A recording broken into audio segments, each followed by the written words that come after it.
Hey everyone, Sky here to discuss the Lego Movie 2, the second part, featuring the voices of Chris Pratt, Elizabeth Banks, Will Arnett, Tiffany Haddish, Stephanie Beatriz, Alison Brie, Nick Offerman, Charlie Day, Maya Rudolph, and Will Ferrell, and directed by Mike Mitchell. Now, before I gotta get into this movie review, welcome back to Lego. After the Lego Ninjago movie, which I haven't really cared for over the years, and I don't think that's still remains the case. I think that movie is still a little annoying to me.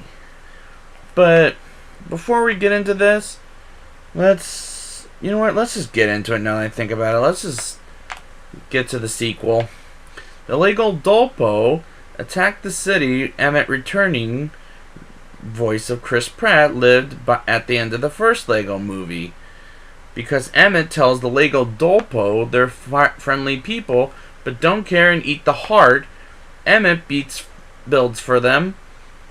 And that was a good, funny way to open this movie. 5 years later, Emmett gets expensive coffee for Lucy, aka Wild Style, returning voice of Elizabeth Banks, while she's brooding for the next attack to come to the Lego Dolpo, by the Lego Dolpo. And I do like the remix of Everything is Awesome by the tween version, I think is what it is. It brings a smile on my face. Also, like Emmett builds a house for Lucy, and there's a room for Unikitty, returning voice of Alison Brie, who's tougher than usual ever since the attack. I thought it was cute at best.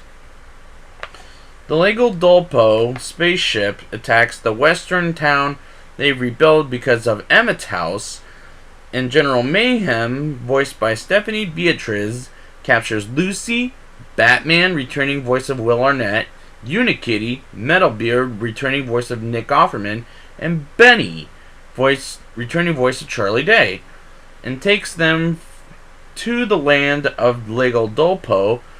And I really like the brickmation on this movie. Like the first one, and Emmett decides to save the 5 Legos, but as on his own, which isn't quite as fun as the first one, in my opinion.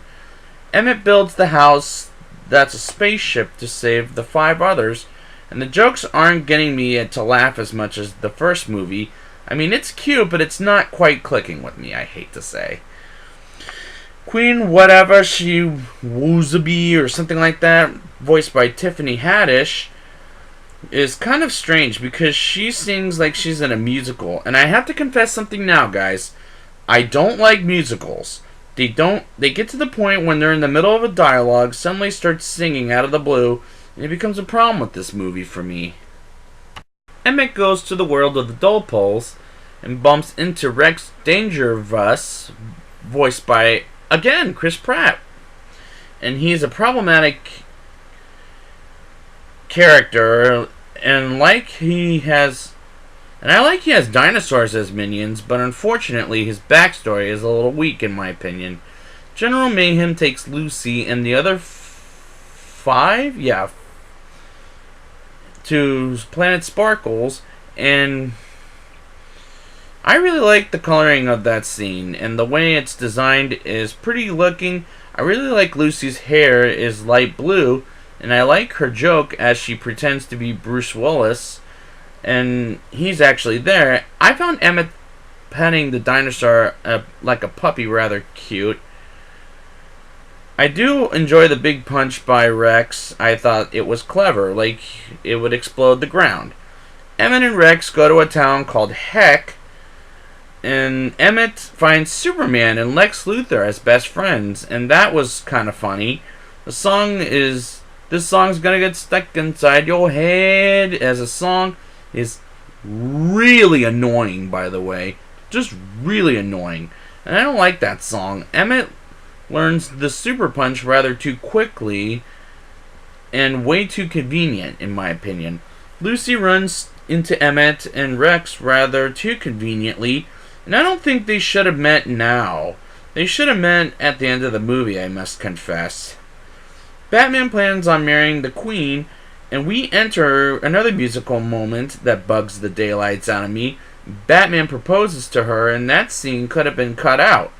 Lucy, Emmett, and Rex try to stop the wedding ceremony, and Lucy fights General Mayhem while Emmett goes for the blow up, and Rex goes to his ship, and that as a plan is good until the twist comes in.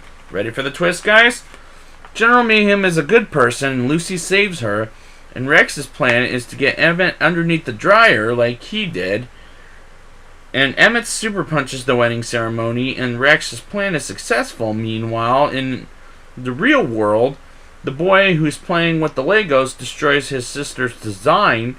Rex is in fact Emmett's future self, but more angry. And that, as a twist, was rather shocking, which I was happy about that. The real world sequences was as weak as it was in the first one, with Maya Rudolph as the mother and Will Ferrell in the background while they pick up the Legos and sing Everything's Not Awesome. And Emmett gets underneath the dryer and fighting off Rex was rather odd ways to fighting.